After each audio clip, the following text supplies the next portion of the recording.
Welcome to In Search of Catholic School Excellence, the show where we spotlight the programs, people, and practices making a real difference in Catholic education today.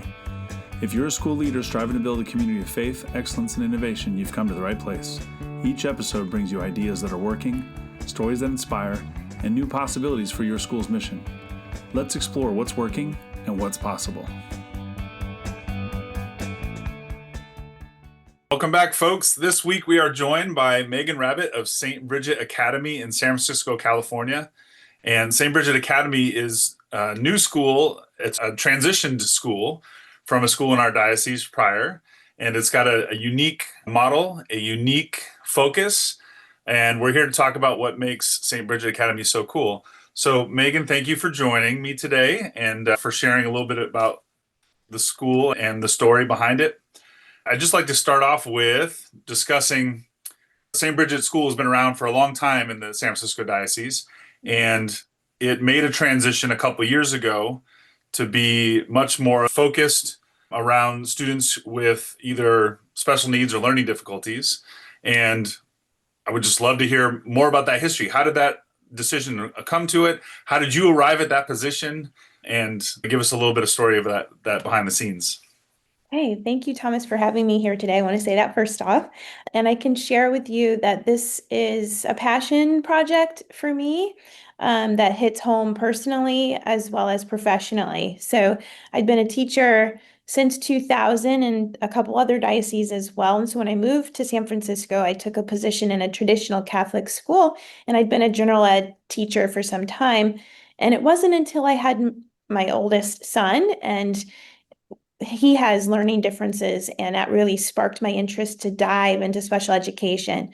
And so kind of along with him, I learned with my students how to support students that have learning differences. And so that's kind of where my personal push is for this in the Archdiocese. Mm-hmm. But it's also a need that's been here for many years, maybe generations. They've noted that at least people from different parts of my life that are in the Catholic system have said, this is a long time coming. We really needed it.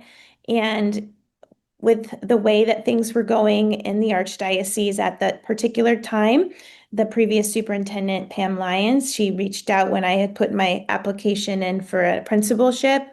And knowing my background in special education, it just seemed to work out really well. The timing was there, and I just couldn't imagine myself being anywhere else but here at St. Bridget. So. That's pretty amazing. I mean, that obviously was a mission that was meant to happen if that timing worked out so beautifully. Mm-hmm. But that's unique in the sense that normally you'd have students be turned away because the school couldn't meet their needs, right?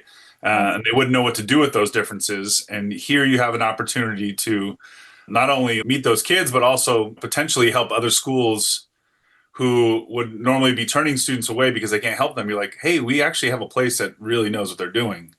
How have you seen that kind of play out? What those first couple of years have been like, and has it been easy to transition staff, et cetera? What's it been like in these first couple of years?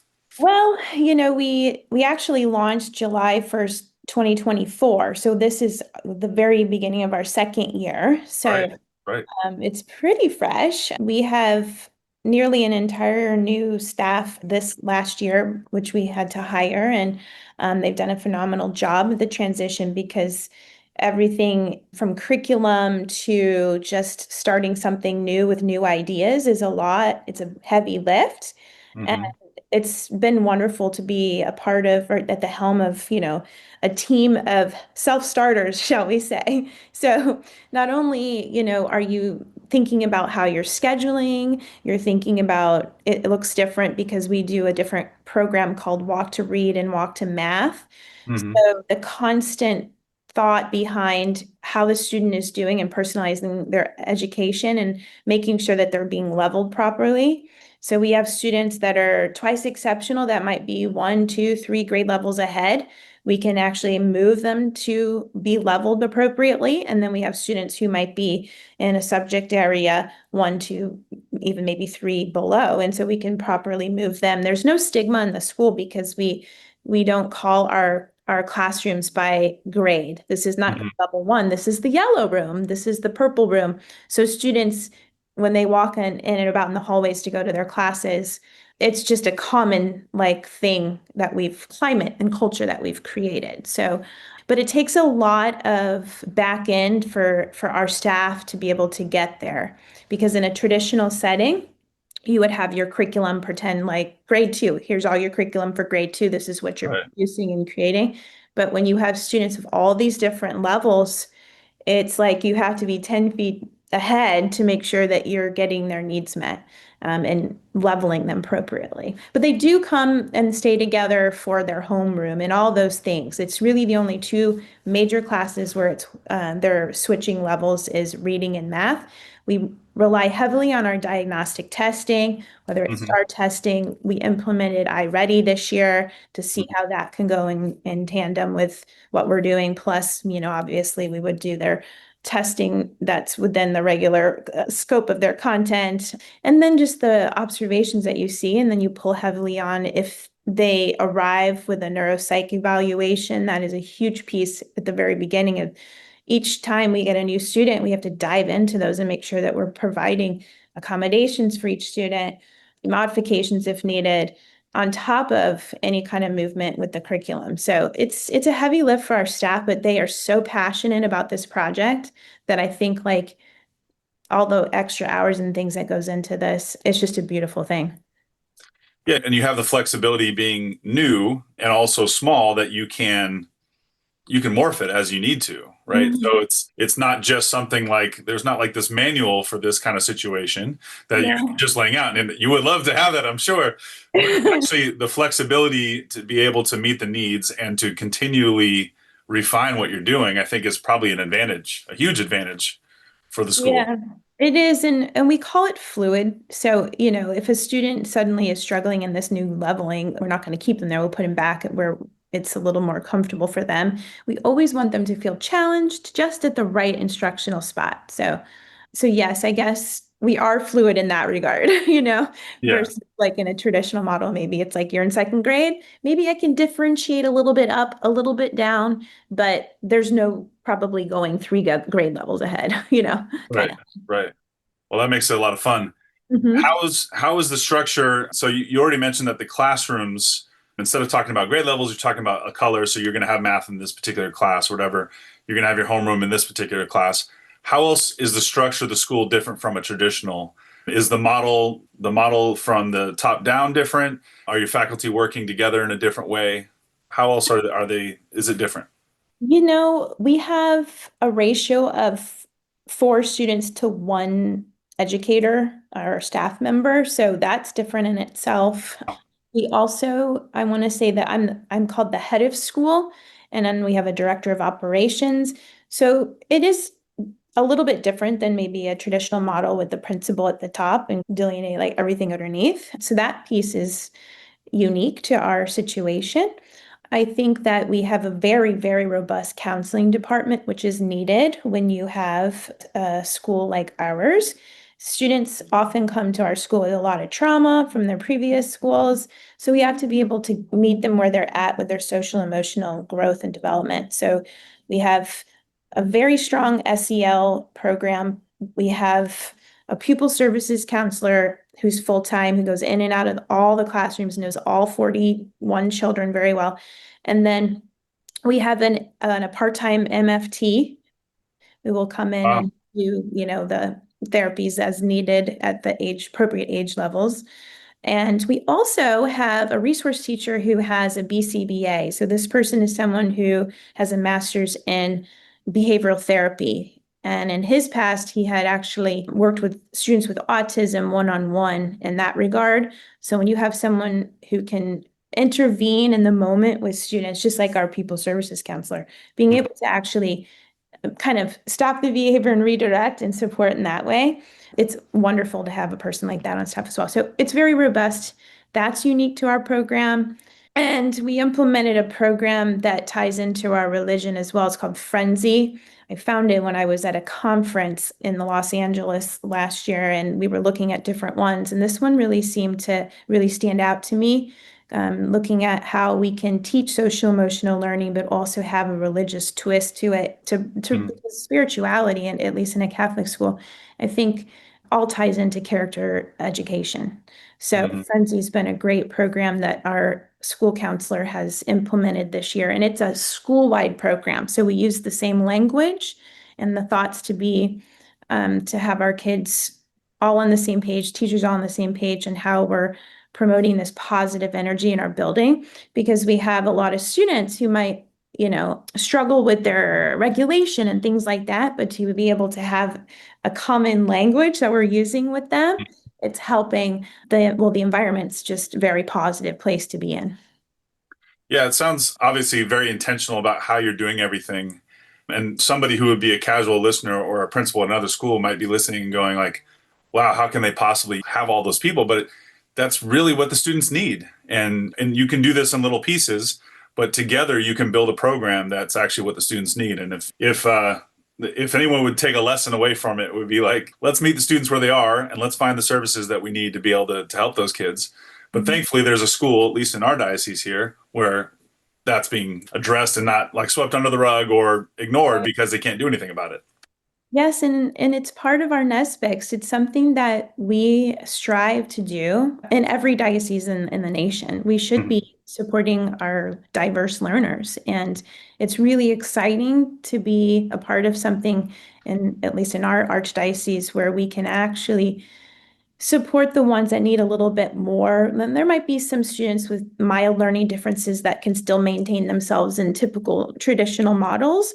But once you get closer to moderate, it can be really challenging in classrooms that are 25 and up or whatnot. So to have where our cap is 12 students per grade level, because that's kind of the mark where it gets a little challenging to, if you go past that, the teacher will not be able to support them as well and it wouldn't be as effective. So kind of make that our mark. And then we split the grades. We had it was kind of exciting. Our fourth grade is a standalone this year, and we didn't do that last year. So we're finally getting there where at least one grade level was able to split off. We had enough students in that group. So I think as we grow, eventually the hope is 12 per each grade level. But we're still going to use our colors, and we have archangels also. I don't know if you know about our history, but our mascot is the Blue Angels because of where we're located in Pacific Heights, right there. And since I think of the 80s, maybe the 90s, I'm not sure, but it's really neat to continue that on. And then we decided with our color rooms, we are going to label our rooms. An archangel was going to look over each of the classrooms.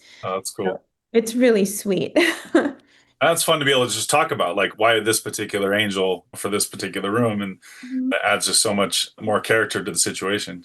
Yeah. And the teachers chose them, and we have pictures of the archangels outside their classroom. And they're the color. We had our development assistant help us put color into them. So the yellow room has a yellow archangel. It's fun. That is fun. Well, I think you just a second ago you brought up an interesting point where most schools, and this is happening all over the country, but most schools are struggling for enrollment. They got to get bigger class sizes because that's going to allow them to pay for whatever services, right? And of course, you want good enrollment too, but you're actually purposely keeping it small, and you've got a cap that most schools would be frightened by. Oh my gosh, we've only got 12 students per class. So it's definitely a different model. And how do you see that? Well, obviously there's the advantage of just having more attention per kid, but are there other advantages that you see with those small classes and being so nimble?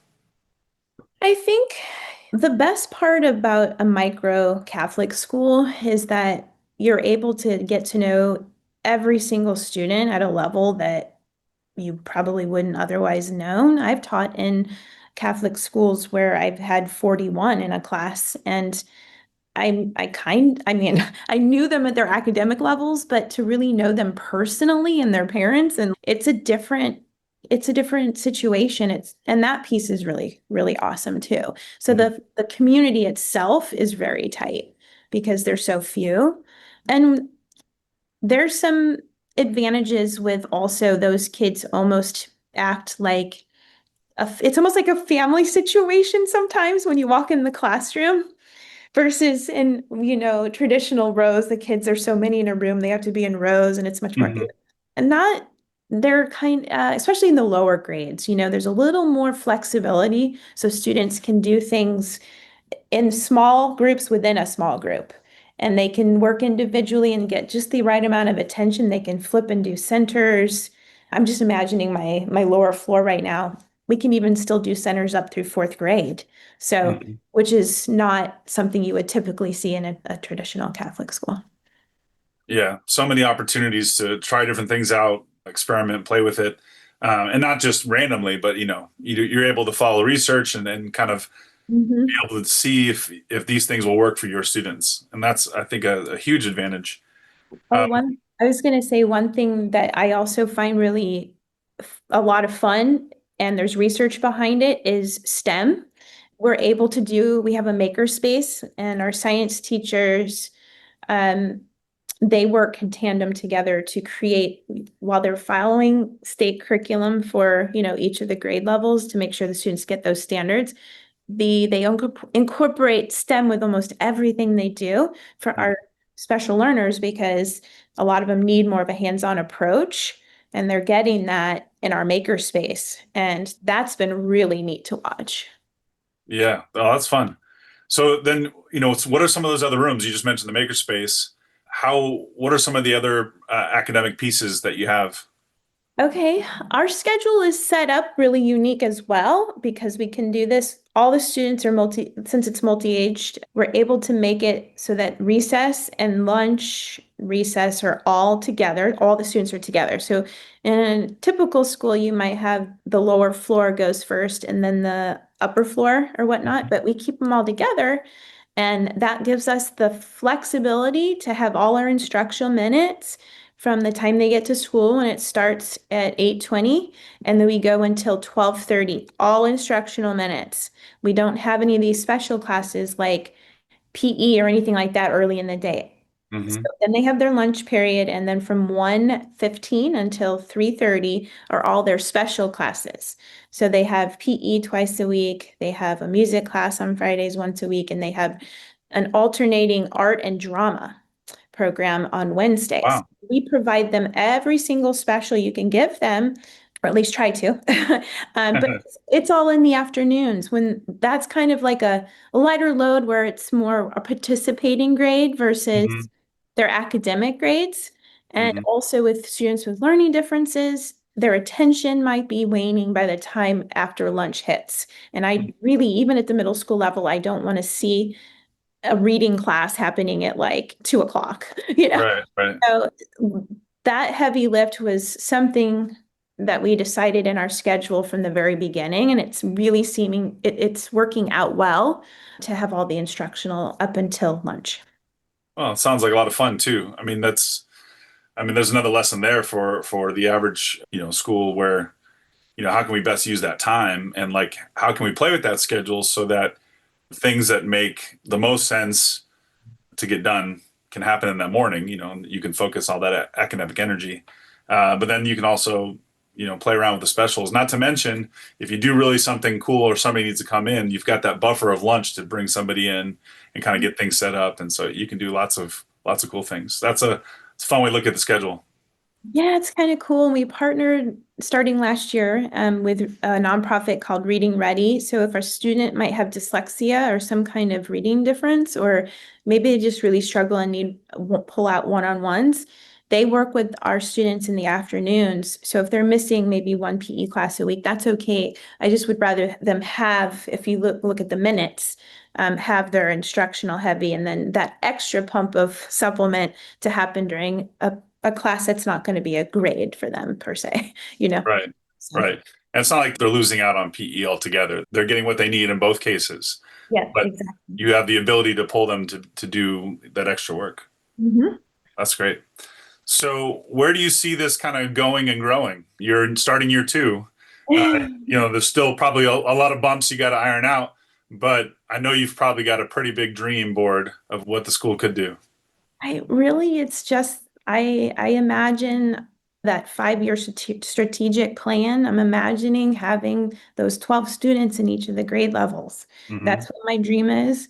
And to see us eventually being able to take in more students with maybe they are closer to moderate with maybe autism or intellectual disabilities. Hmm. And we can provide, maybe not us, but being able to allow for paraprofessionals to start coming in. We do have one student this year with pretty significant ADHD that has a pair support, and that's probably one of the few that are happening in the Archdiocese, but our school is definitely the place for it. So we can support those Catholic families and students that want to remain in Catholic education.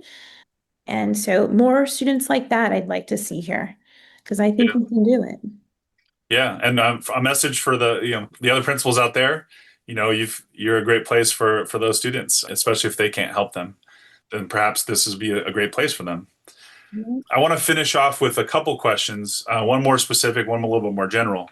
But if somebody was in, let's say, another diocese or in a school that had, is feeling this need, the seeing kids who could benefit from a program, a school like yourself, how would they go about starting something like this, or even having the inclination to go after this? What would might be a first step for somebody? I know this wouldn't happen necessarily in our diocese, but for the folks who might be listening from around the country who are not yet there.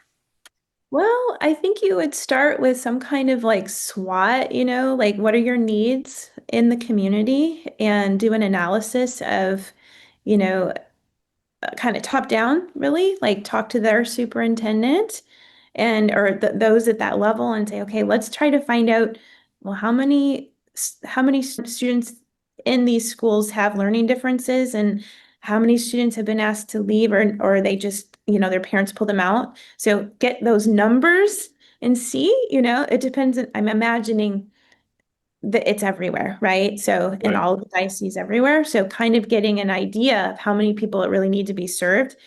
And are those parents willing to take them out of public school where those services are free? Do they really want to be in Catholic school? And if they do, and if there's a huge number of folks that really want this, then I Yeah. think Brittany, you have your answer. They should certainly consider it because Catholic education is really special. And for those that really want their kids to be educated that way, they should be able to be. Yeah. And I know I don't know necessarily all the schools in the country, but I've probably come in contact with 3 to 5 schools, and that's 3 to 5 dioceses now in the country who have addressed the learning differences of their students. There's a whole lot more that could probably use that. So, well, hopefully this will be a lesson for them. My final question is a little bit more general.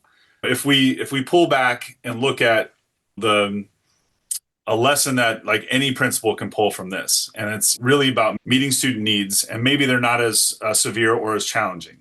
Mhm. What advice would you give a principal who's wrestling with how do I play with the schedule?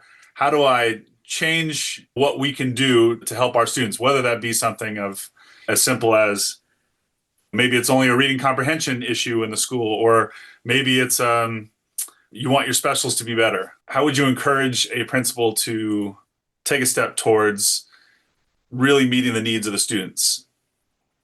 I think that you first want to find out, talk to the parents first and see like if they could provide a little bit more information on what's happening at home as well. So you want to meet with the parents first because they're their primary educators and try to create that synergy of we want to support them in our school still. How can you help us at home? Start with that. Mm-hmm. Then obviously then the teacher who was teaching the student, you want to do a response to intervention. So let's pretend it was a reading comprehension, as you're saying.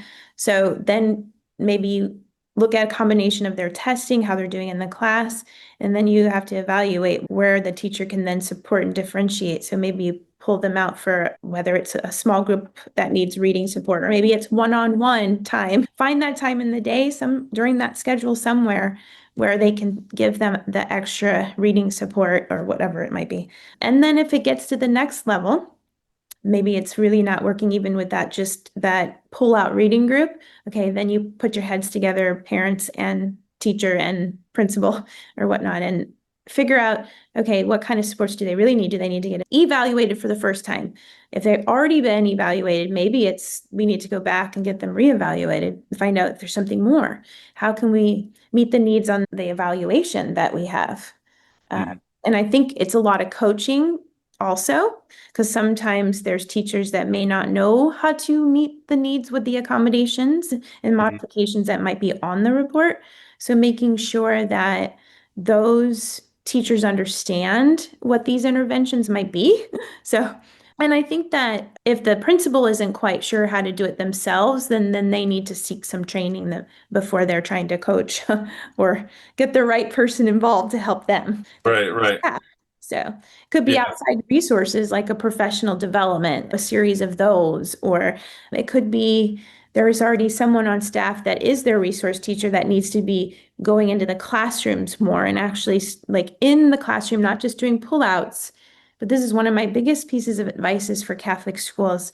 If the more that the resource teachers can push in, the better because they start to see what the content is that the general ed teacher is teaching.